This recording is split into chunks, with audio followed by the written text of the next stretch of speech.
കേരള സർക്കാരിന്റെ 100-ദിന കർമ്മ പരിപാടിയുടെ ഭാഗമായി മൂന്നാറിൽ ഡിവിഷൻ തല വനം അദാലത്ത് നടന്നു.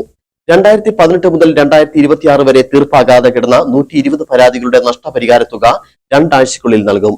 വന്യജീവി ആക്രമണത്തിൽ മരണപ്പെടുന്നവർക്കുള്ള നഷ്ടപരിഹാരം 20 ലക്ഷം രൂപയാക്കി ഉയർത്താൻ സർക്കാർ തലത്തിൽ ഇടപെടുമെന്ന് ദേവികുളം MLA F. രാജ പറഞ്ഞു. വനം അദാലത്തിൽ ആകെ 29 പരാതികളാണ് ലഭിച്ചത്. ഇതിൽ 9 പരാതികൾ തീർപ്പാക്കിയവയിൽ 7 പരാതികളും കടുവയുടെ ആക്രമണത്തിൽ കന്നുകാലികൾ നഷ്ടപ്പെട്ട സംഭവങ്ങളുമായി ബന്ധപ്പെട്ടതായിരുന്നു. ശേഷിക്കുന്ന പരാതികളിൽ ഭൂരിഭാഗവും കൃഷിനാശവുമായി ബന്ധപ്പെട്ടവയാണ്. ഇവയിൽ ബന്ധപ്പെട്ട ഉദ്യോഗസ്ഥർ നേരിട്ട് സ്ഥലത്തെത്തി പരിശോധന നടത്തി തുടർ നടപടികൾ സ്വീകരിക്കും. അതേസമയം 2018 മുതൽ 2026 വരെയുള്ള കാലയളവിൽ നഷ്ടപരിഹാരം ലഭിക്കാനുള്ള 120 പരാതികൾ നിലവിലുണ്ടെന്നും ഇവയിലെ നഷ്ടപരിഹാര തുക 2 ആഴ്ചയ്ക്കുള്ളിൽ വിതരണം ചെയ്യുമെന്നും അധികൃതർ അറിയിച്ചു. കേരള സർക്കാരിന്റെ 100-ദിന കർമ്മ പരിപാടിയുടെ ഭാഗമായി മൂന്നാറിൽ നടന്ന ഡിവിഷൻ തല വനം അദാലത്തിന്റെ ഉദ്ഘാടനം ദേവികുളം MLA F. രാജ നിർവഹിച്ചു.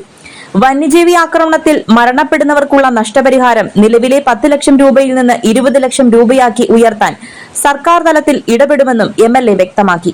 മറയൂർ ചിന്നാർ റോഡിന്റെ വീതിക്കുറവുമായി ബന്ധപ്പെട്ട വിഷയത്തിലും നടപടി സ്വീകരിക്കുമെന്നും MLA അറിയിച്ചു. പഞ്ചായത്ത് തലത്തിൽ വന്ന് അദാലത്ത് കൂടുകയും അതുപോലെ തന്നെ ഇവിടെ ഉന്നയിച്ച കാര്യങ്ങൾ എന്നാന്ന് വെച്ചാൽ എസ്റ്റേറ്റ് മേഖലയിൽ കുടിയടിച്ചിട്ട് അവർക്കുള്ള നഷ്ടപരിഹാരം ഇതുവരെ കിട്ടിയിട്ടില്ലെന്ന് പറഞ്ഞിട്ടുണ്ട്. അത് 2 ആഴ്ചക്കകം ഉടനെ തന്നെ അത് തീരുമാനമെടുത്ത് അവർക്കുള്ള പൈസ കൊടുക്കുന്നതാണ്.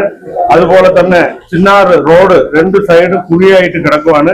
അതിനുള്ള യോഗവും കൂടി ഉടനെ തന്നെ തീരുമാനിച്ച് അത് 2 സൈഡും കോൺക്രീറ്റ് ചെയ്തതാണ്.